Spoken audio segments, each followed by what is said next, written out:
Hello friends, स्वागत आहे तुमचं माझ्या चॅनलमध्ये. तर आज मी बनवणार आहे गावरान पद्धतीने झणझणीत असा टोमॅटो ठेचा.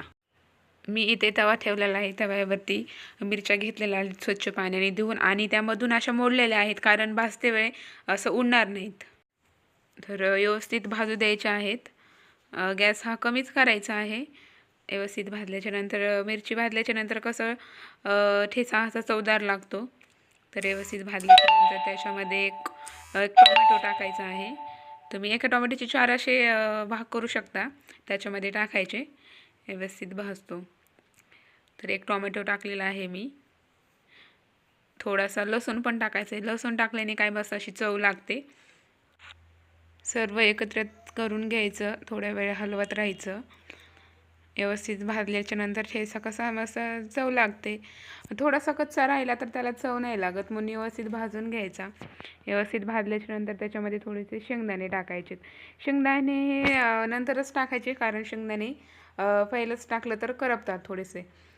थोडे पण करपले तर कसं चव त्याची वेगळीच लागते. शेंगदाणे भाजल्याच्या नंतर त्याच्यावरती थोडंसं 2 मिनटासाठी झाकून ठेवायचं. 2 मिनटासाठी झाकून ठेवल्याच्या नंतर कसं सगळं व्यवस्थित सर्व मिक्स होतं. मिक्स झाल्याच्या नंतर त्याच्यामध्ये मी नंतर पण थोडंसं तेल टाकलं होतं. थोडंसं कमी पडलेलं होतं, तर मी नंतर थोडंसं टाकलं. तेल थोडंसं टाकल्याच्या नंतर पुन्हा नंतर सर्व हलवून घेतलं. सर्व व्यवस्थित भाजलेलं होतं. टोमॅटो वगैरे, मिरची पण व्यवस्थित भाजलेली होती. तर माझी रेसिपी तुम्ही नक्की ट्राय करून बघा, कशी वाटते काय नाही. नक्की कमेंट पण करा. तर त्याच्यावरून थोडंसं मीठ पण टाकलं. चवीपुरतं मीठ टाकायचं, जास्त पण नाही टाकायचं. मीठ टाकल्याच्यानंतर मी थोडं 5 मिनटासाठी झाकून ठेवलं. तर नंतर बघा हे किती छान असं झालेलं आहे. तर शक्यतो मी आमच्या घरामध्ये मी नेहमी करत राहते. एकदा करून ठेवला तर तो 5-6 दिवस जातो कसा पण. तर डब्यामध्ये घालून ठेवायचा राहतो 5-6 दिवस. तर मी खलबत्त्यामध्येच वाटून घेते ठेचा. मिक्सरमध्ये वाटल्याच्या नंतर काहीच चव लागत नाही आहे. तुम्ही नक्की एकदा खलबत्त्या स्वच्छ धुवून घ्यायचा आणि खलबत्त्यामध्ये वाटायचा. खूप छान चव लागते. नक्की तुम्ही एकदा ट्राय करा. मी हे का वाटून घेत आहे सर्व. मिक्सरमधले वाटायच्या नंतर काय होतं की त्याला जास्त चव नाही लागत. खलबत्त्यामध्ये हो का असा वाटला, किती छान असा झालेला आहे, तुम्ही बघू शकता.